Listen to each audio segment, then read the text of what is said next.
Hello? Hi! Hi, this is my first open mic night, and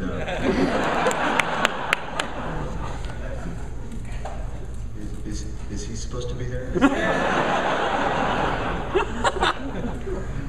hi. I've got this thing that I wrote.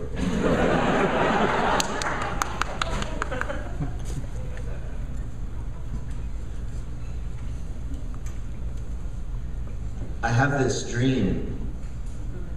I have it all the time.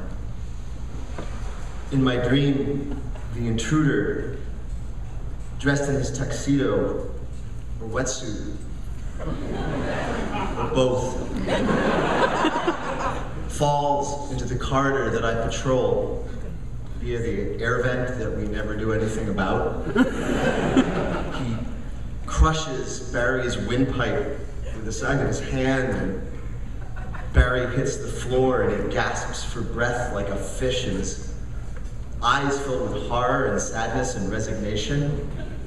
And the intruder adjusts his bow tie or his snorkel. And he says, "Say, cat got your tongue?" And he chuckles, and I think of Barry's actual cat, which is a stray he rescued from under an abandoned car and named Chevy. And I think of how Chevy will be scratching at the door, waiting for Barry to come home, and I raise my machine gun and I cock it, which makes a noise, and the intruder turns around. And he says, "I understand you're angry," and he raises his hands, you know, but only like kind of halfway to indicate he doesn't mean it. And he eyes the hut steam pipes, which Dr. Apocalypse installed along the hallways right about eye level. And he turns his wrist just so, the better to aim his wristband rocket launcher. And he says, "Maybe you need to let off some, and that's when I shoot it."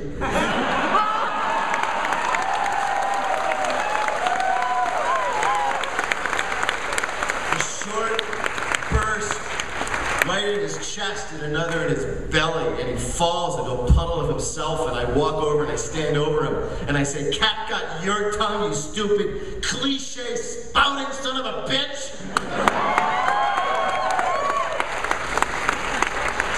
And I fire until I wake up, all sweaty, next to Bev. And she says, "The dream again?" And I say, "Yes." And she says, "Did you get to hit him?" And I say, "Yes, that's how I know it was a dream." And she says, "Good for you, honey." And she rolls over and goes back to sleep. It's not what you hear about, you know, all the dorks talking down at the comic book shop. They make their jokes, I don't say anything. There's no help wanted ad in the paper or Craigslist, no anonymous notice saying, "Wanted, stern, ruthless men willing to do anything, no questions asked."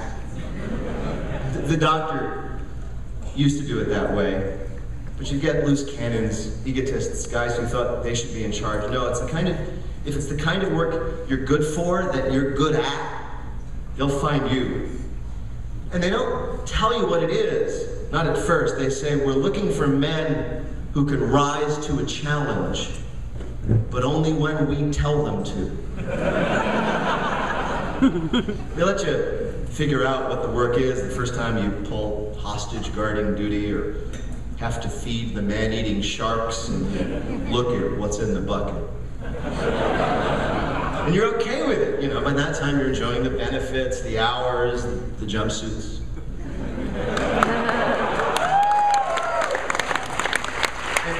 And you don't want to make waves. They knew you'd feel that way. That's the biggest reason they picked you. The first time you meet Dr. Apocalypse, it's because you screwed up.